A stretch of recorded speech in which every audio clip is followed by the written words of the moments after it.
Well, hello, avid readers. Trisha Goyer here, and I am so excited to have Shelley Shepard Gray here, who's we've been friends for years. I don't even know how long ago we met. It's so fun, but she's going to be talking about her book, Unforgiven, and then all the things about writing and her novels. So, first of all, Shelley, welcome. And why don't you just start by telling us a little about yourself? Thank you, Trisha. Gosh, I was trying to remember as you were talking the first time we met, and I think it was at an ACFW. I just vividly remember seeing you across the room, and whoever I was with, they're like, "Do you want to go meet Trisha Goyer?" I'm like, "Well, yes." So it's so exciting that after all these years, we can still have a conversation about things we're doing and working on. So I appreciate your time. But yeah, in a nutshell, I currently live just south of Cleveland. It's about an hour from an Amish community, Mm. about an hour and a half from the Amish people that I have become friends with over the years. I've been writing books for about 20 years, and I'm not Wow. really a little over that. I'm not sure how that happened. No. Um, and I used to be a teacher. And maybe that's where my work ethic came from. I don't know, but I write a lot, and I think Unforgiven is maybe around number 125, something like that. So the years keep going, and I'm thrilled that this is my job, that I still get to make Mhm. things up. Yeah, I know. Make things up and people get to explore our made up worlds that have come out of our mind. I know, and sometimes I'm just writing away, like I'm working on a book right now, of course, and sometimes I'm just like, is anyone gonna like this besides me? I hope so. I mean, as soon as I got to get through the editor, hers, but it's a fun way to spend my day for sure. I love that, and congratulations on 125 books. Yeah, Thanks. it's just it is the joy. People like, first of all, they say, "How do you do it?" And I'm like, "It's fun." I mean, there are parts that aren't fun, but it's Right, mostly fun making up the characters and the story and getting wrapped up in it. My characters do what I say, unlike my children. And then right. it's just a joy just being a part of this community. And it's so amazing. Again, when we put the book out there, we're always like, "Ooh, are they going to like it?" And then to know that people resonate with the message and even hard messages. So I will say, as we talk about Unforgiven, that there are some hard things that we're going to be talking about because there's some hard things in the book. And so, just a warning, maybe if there's kids around, some of the elements might be a little bit more difficult. Not that there's anything overtly sensual or bad or violent in this book. It's just hard topics. I'll just put it that way. Hard topics that are sometimes hard to talk about. So, all that to say, I love it. I love, the characters. Seth is like, oh, just even from the beginning when he's chopping wood, I'm like, "Oh my goodness, he's so sweet. How can she, like, not go out there and talk to him right now?" But we have Tabitha, who's had some pain in her past, and I think that's the hard part. Just pain and difficulty coming from an abusive situation, and then you have Seth, who is an ex-con, so an Amish ex-con. So, I'll let you explain where to go with that because my heart just breaks for both of these characters right from the beginning, right from page 1. So tell us a little bit about that. Well, it's funny. I have had these characters in my head for quite a while. And Mm. Seth, even I had been writing for another publisher, and I had a couple of books about some ex-cons, and he was always lurking around, and they ended up deciding not to continue it. And I said, that's fine. And so I was just gonna, like, just put all the notes I had on him in a drawer and move on, and I couldn't. And I just kept thinking, "I think this is a book right Mhm. here." And so when I started this new series with Ravel, I talked to my editor about it, and I said, "I wanna set this down in Crittenden County, Kentucky. It's different. It's just, it's kind of eerie. It's a small community. You're in the holler. There's this creek that actually is called Cripple Creek. I mean, you just name it. And I want to have my hero have kind of a dark past, Mhm. and I think for my book and my heroine's sake, I think they both needed to overcome some things, in order to be a good match. I think if one of them had just had this wonderful picture book life where everybody it was all good, I don't know if they would be able to, empathize as much with the other character. Mhm. I enjoyed writing it, but as we were talking about writing, the actual process, there were days I was just thinking, okay, so this is kind of dark. And and I knew as I was writing it the light that was going to be coming. I mean, but I wasn't sure if the readers would be sticking with me through it. Mhm. And I am really grateful the response the book has gotten. It's resonating with a lot of people. And I think when you're writing Christian novels, writing about the theme of forgiveness and unforgiveness, is something that we can all relate to.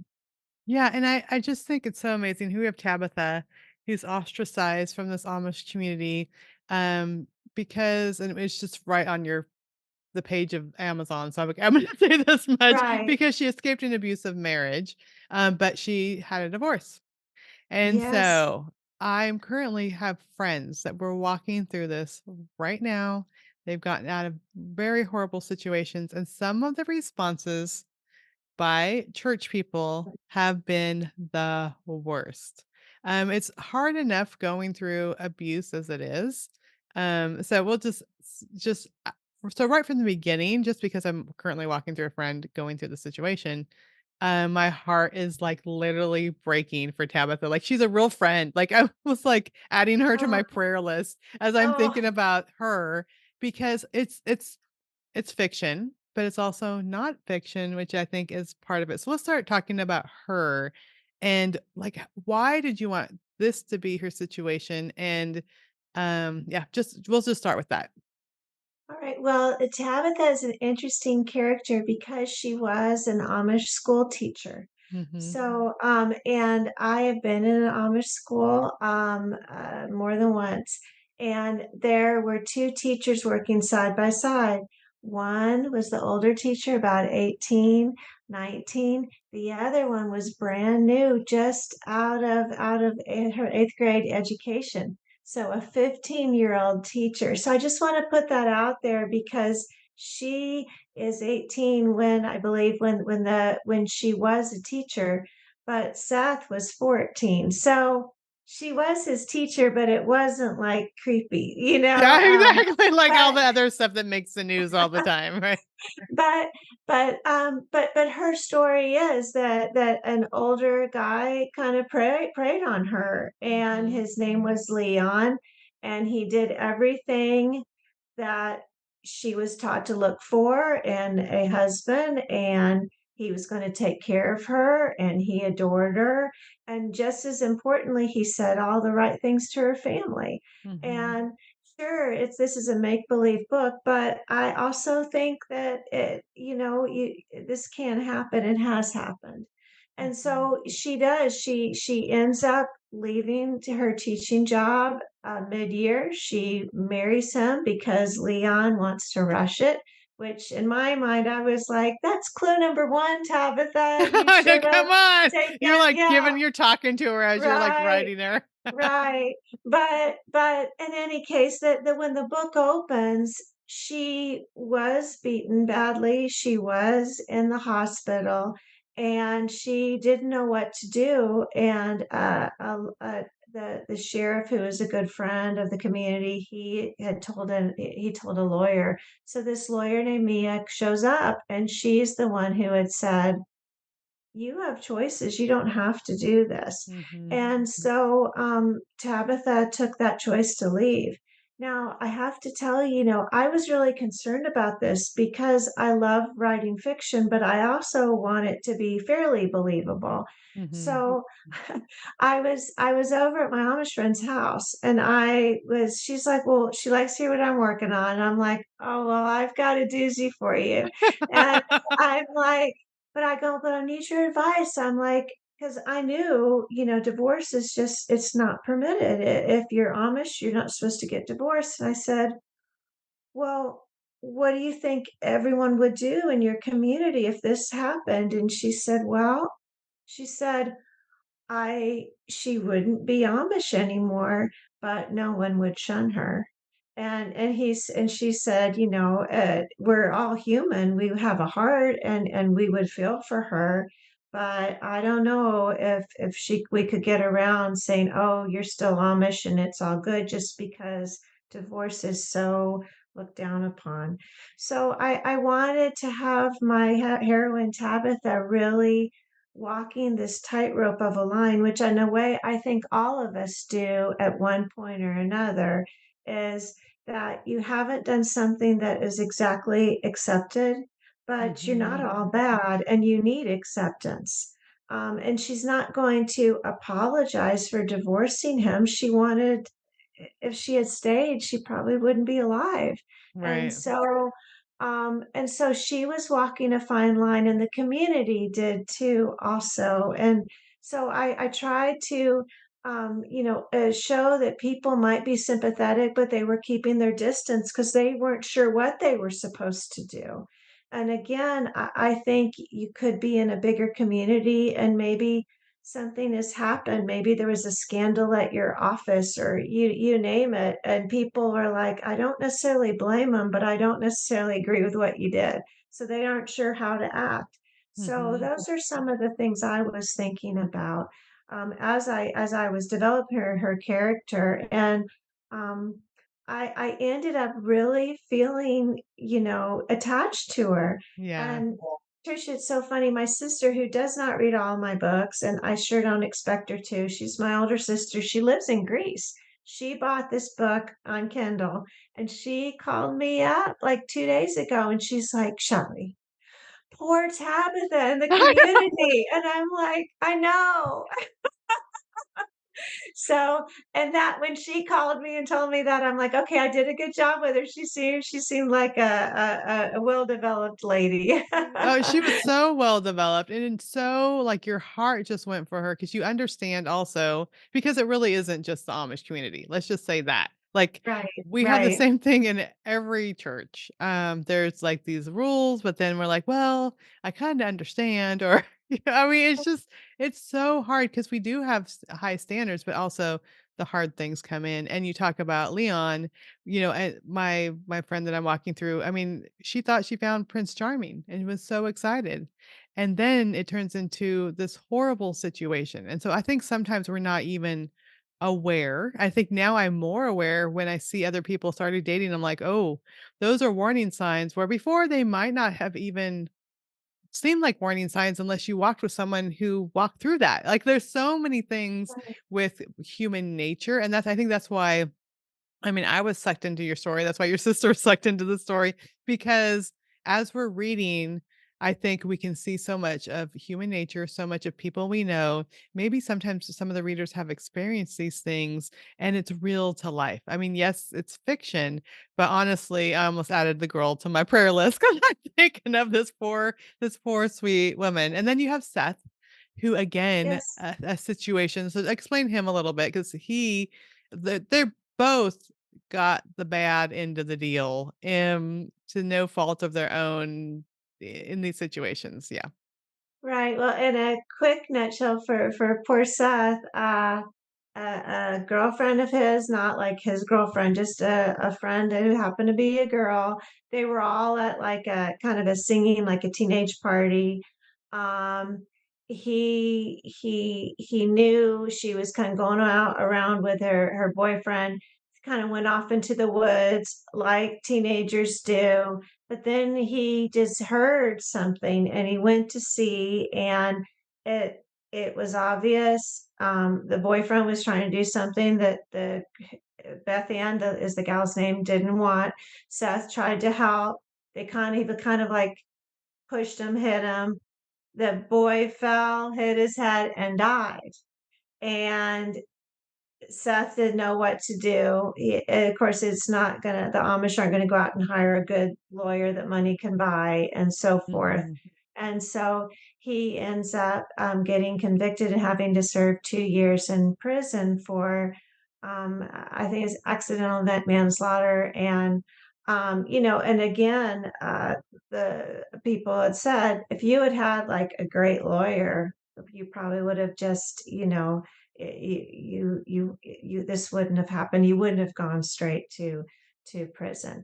But he did. He grew up quite a bit and he's back. And he is also not technically shunned, but for him, he could have gone to the church. He could have gone to the bishop, asked forgiveness for everything he had done. They would have known he was okay. They probably would have let him right in. But he was changed. He was changed by the experience. He was changed by surviving in prison. And he has a strong faith. He loves his community, but he doesn't just feel like he can walk the rest of his life as an Amish man anymore. And Mhm. so, but the book opens with he is chopping wood out for Tabitha because he's almost making amends to the community, but especially he wants to do some good deeds just to make himself feel better. And he knows how he is feeling in the community, but he is pretty strong. He's just feeling like maybe Tabitha needs somebody just to help her out a little bit.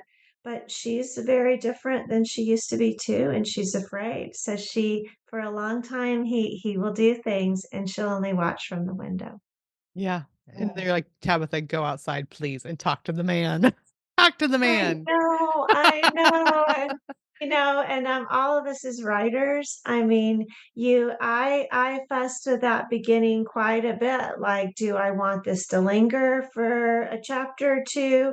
And usually, you learn almost right away when you're really trying to get a book published, that book needs to start when like the action changes, when the motivation changes, when the goal changes. And Mhm. I was like, today, that was the day she was going to open the door, and that was going to be chapter 1. I And love so that. I was kind of giddy when I was writing it. I was like, yay, she's going to get to finally talk to him, and she knows him. She was his teacher. And there was just a lot of history between them in multiple levels. Yeah, I love that. Okay, so now, if we were just talking right now, it would sound like it's all romance, which there is a sweet, slow burn romance happening, but it's Right. also a suspense. So Yes. let's And talk about this because this is just another layer. Like I think you could have completely done the book just as a romance, but then you're like, "Oh, let's up it." Let's make it right, yeah. So right. talk And about that. I just felt, I guess, like poor Tabitha hasn't been through enough. I mean, because I was thinking, well, what did happen to Leon? And I thought, well, in the regular world, Leon would probably still be on the loose, unless he had really gotten into prison and stayed there. He's probably out by now, or he wasn't convicted and he's done some damage. And so he when she eventually finds out that Leon has returned to Crittenden County, the area where she lives, and he's decided she is his first and really only love, and he wants her back. And as I hopefully somebody who's listening will feel like I did and was just like, oh no. And he's awful. He can't have her back. And what is Yeah. she going to do? Because she's on her own, isolated in the community.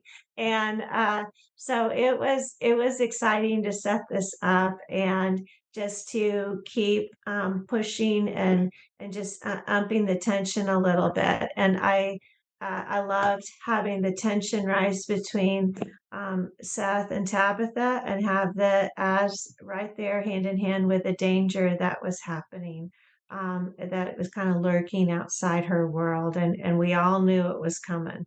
I know, So because so I will say I started reading as a PDF to prepare for this. And so I didn't even realize it was suspense, and as soon as it mentioned, like, she has the house and, like I'm like, "Oh, no, he's coming back." Like, all of a sudden, I'm like, "Wait," and then I'm, like, looking, I'm like, "Oh, it's a romantic suspense." I thought it was just gonna be a romance, but it's gonna be romantic, but right from the beginning, you're like, "Something's gonna happen here." Just the way you were setting certain things up, or we should be walking and there'd be a sound, and she turned really quickly, I'm like, "This isn't just a romance, is it?"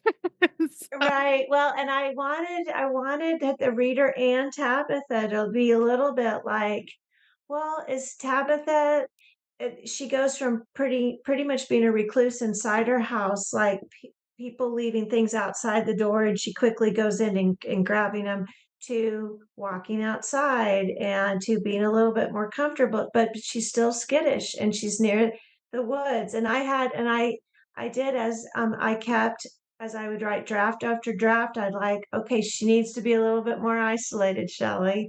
We need some wood so people can hide, yeah. and um, You're, like, making it harder so for her. I know, I know.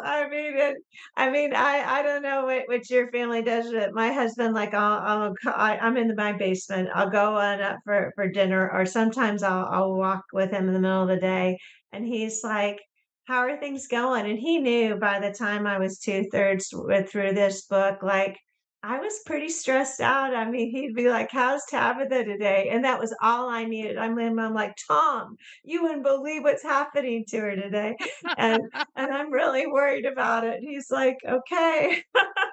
That is so So, funny. Yeah, and it's yeah. so funny, our sweet husbands, because all of a sudden I'll, like, start talking middle sentence of something, he's like, "What are you talking about?" I'm like, "Oh, in the book, this is happening," or, "Oh my goodness," or, "I got an idea for this," or yeah, so Right, right, and I don't know. I mean, sometimes I'll just come up with an idea and I'll be like, "Well, do you think it really would be possible to drown this way?" And he's like, you're "I don't so know." funny. What is in your head? What is in your Yeah, head that is right, going right. through? He's I know, and we seem like such nice people. So Yeah, sweet, yeah, yeah, you're so right. soft-spoken and sweet. I know. Oh, the fun part is my last book I finished the second one with my son, who's just turned 30, and so, sometimes we're sitting in the living room, and he's on one couch with his laptop, I'm on one couch with the laptop, and then the kids are, like, watching a show with my husband. All of a sudden, I'll be like, Ah, "Nathan, blah, blah, blah, blah, blah, blah, blah," and he's like, "That's perfect," and they're like, "We're trying to watch a movie here." right, right, you get the But whole house. Do you have to do that right here? Oh, exactly, yeah, so it's so funny, yeah, but, yeah, we just like to be with the people, but also doing our own thing, so I don't know, sometimes we're just in the middle of the living room when a movie's going on and we're writing. I admire that. One, I don't know how you could write with anyone, let alone like someone you love, like your son. And two, I mean, I have to be completely alone, like, don't bother me, I'm writing. So, I admire that you can do that, like with the TV going on. Oh, yeah, TV's in That's good. the front of a van during vacation, all the things. Yeah, I can Right, zone out right. pretty good. Good, good. Well, I bet you've had some practice. Yes. Okay. So Yeah, Unforgiven is book one. And then yes. book two is going to be coming out in the fall. Can you give us just like a little short summary? Because there's a connection here. Absolutely. The gal that turned Seth's life upside down, Beth Ann, who he saved from getting assaulted, is this is her book, Mm, Unforgotten, and it comes out in November. And okay. she is Amish. Yeah, not former. She stayed Amish.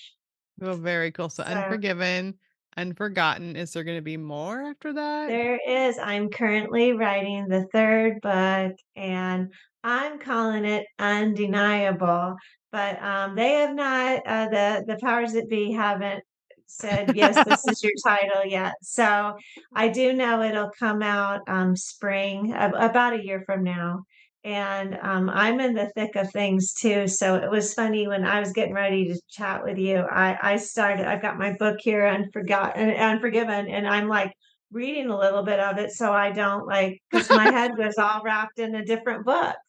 It's you so know, true. it's And true. it's Yeah, yes. sometimes we write the book a year ago, and so you've got new people and their problems in your head. So and then sometimes I'm like, "Oh, I love this character." I'm like, "What book are you talking about?" I have to think about it. I mean, we have so I many books. I did too. Yeah, I just did another interview about Unforgiven, and the first thing that the interviewer said is she's like, "Let's talk about Chance." And I had no idea. I'm like, "Who?" And she goes, "Shelley the dog," and I'm like, "Oh, I forgot about the dog." And so Um, yeah, those things do happen. Sometimes you forget about something, forget about a dog, but Yeah, yeah.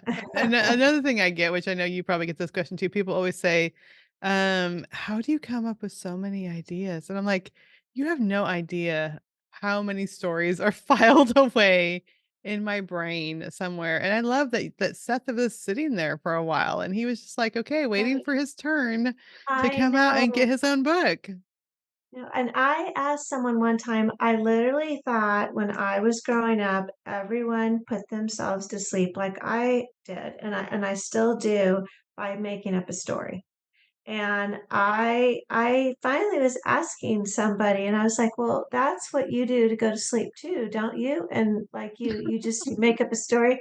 And they're like, "No, I'm to word, my husband's like, I think I put myself going to sleep about like thinking about the bills or something or like and I'm just like, I go, "Well, I like my way about a lot better. I don't want to worry about the bills." I'm like, "That's your job. I'll just make stuff up."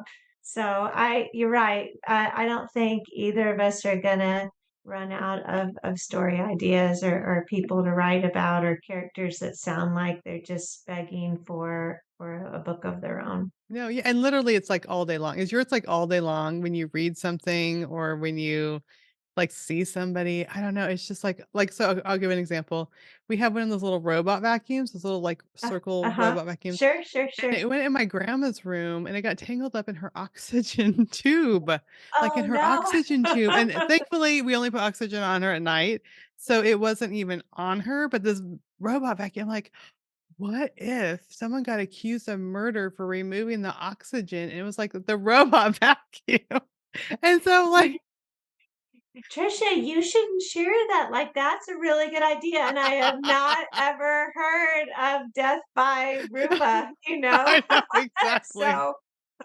So, It's like all day long, my brain or I'll read something and it's just like it just does not stop. And so when people says, "Where do you get your right. ideas?" I'm like, where do they not like it's where do they not?" Yeah. Oh, yeah. Well, I like to watch people. I mean, I don't stare at them, but I'll like if we're out to dinner, like, and especially if we're with a group of people, I'll get bored and kind of look around and I'll find somebody and especially like if a guy does something or a girl like tilts her head away and I'll find myself going, "That's so cute. I need to remember that. Like, how would I describe that so I can put that on paper?" And so I do that kind of thing a lot I too. know. My Yeah. son was getting knee surgery when he was in high school. He's 34 now, but he was 18 and he was getting ACL surgery because he tore it in a basketball game.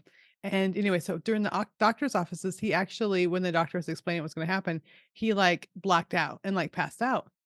And Oh, so I was no. like, "Oh my goodness." And then, I'll think but we got in the car, I'm like, "What was it like?" He goes, "What do you mean, mom?" I'm like, "I might need to write about it someday." And he goes, "Mom." And I'm like, "Just like" he's like, "Well, everyone's voices started getting really slow, and then the room started turning gray." And I'm like, "This is Oh, really good information." right, right. I know. Yeah, everything is a possible plot point, I guess. I don't Our the poor know. people in our Yeah. lives, my poor grandma with her oxygen tank, and my poor son getting his knee surgery and I yeah, know, I know. I think they get used to it though. they I mean, must. my kids are in their 30s too, but I do remember my son used to call from college and he could tell within like 2 minutes because I'd always answer the phone for him no matter what.